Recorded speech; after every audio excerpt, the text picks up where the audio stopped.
আসসালামু আলাইকুম প্রিয় দর্শক, আশা করি সবাই ভালো আছেন। আজকের ভিডিওটি হচ্ছে তাদের জন্য যারা একেবারে বেকার, কোনো কাজ কাম আপনারা পারেন না বা জানেন না, তাদের জন্য আজকের এই ভিডিওটি। আপনারা দেখতে পাচ্ছেন যে এখানে এক যুবক ভাই আখের রস মাড়াই করতেছে। এই আখের রসগুলা খুবই উপকারী মানুষের জন্য। তো এই ভাইয়ের কাছ থেকে জিজ্ঞেস করে অনেক কিছুই আমি জানতে পারলাম যে এই ভাইটা প্রতিদিন এই আখের রস বিক্রি করে কত টাকা উপার্জন করতে পারে। আপনি জানলে অবাক হবেন, ভিডিওটি দেখতে থাকুন। সে প্রতিদিন এইভাবে আখের রস বিক্রি করে কত টাকা উপার্জন করতে পারে।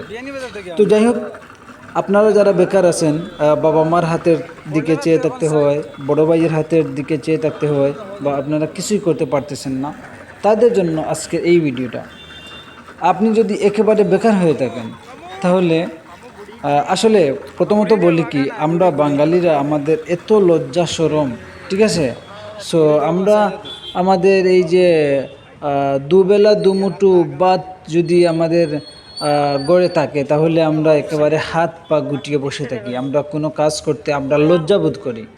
আরে ভাই, চুরি করতে আপনার লজ্জা লাগে না? অন্যজনের হোক মেরে খেতে, হারাম খেতে লজ্জা লাগে না? আপনি কাজ করে খাবেন, আপনি কেন লজ্জা পাবেন? আমার কথা হচ্ছে এটি, আপনি কাজ করেন, কাজে ছোটো হোক বড় হোক, কাজে কিন্তু কোনো লজ্জা নাই, এটা আপনাকে মনে রাখবেন। আপনি যদি ছোটো ছোটো কাজও করেন, তাহলে আপনাকে কেউ এসে বলবে না যে আপনি চুরি করতেছেন।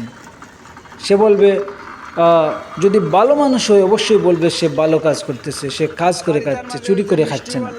তো যাই হোক, আপনারা যারা একেবারে বেকার আছেন, কোনো কাজ কাম পান নাই, এই যে ভাই আখের রস বিক্রি করতেছে, উনি প্রতিদিন ওনার এই খরচ বাদে এই আখের রসগুলো উনি কিনে আনেন, কিনে এনে মানুষকে এই যে রস খাওয়াচ্ছেন।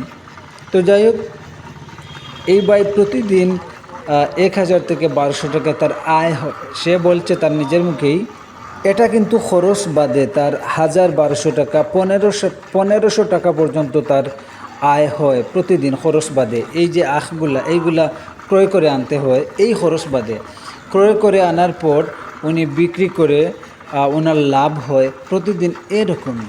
আর এই একটা মেশিনের দাম আর কত হবে? এই ছোট্ট একটা মেশিনে আপনি প্রতিদিন আখের রস বিক্রি করে যদি 1000 টাকাও যদি আপনার আয় হয়, তারপর তো আপনার মাসে 30,000 টাকা। কোন বেটা ভালো চাকরি করে 30,000 টাকা বেতন পায়? শুধু শুধু আপনারা বেকার বসে আছেন, শুধু লজ্জাবোধ করেন কাজ করতে। আসলে ছোটো হোক বড়, কাজে কিন্তু কোনো লজ্জা নাই। যদি আপনি কাজে লজ্জা করেন, তাহলে আপনি জীবনে পিছিয়ে থাকবেন, মনে রাখবেন। আজকে যদি এই ভিডিওটি ভালো লাগে, অবশ্যই আমাদের চ্যানেলটি সাবস্ক্রাইব করবেন, পাশে থাকবেন। আল্লাহ হাফিজ।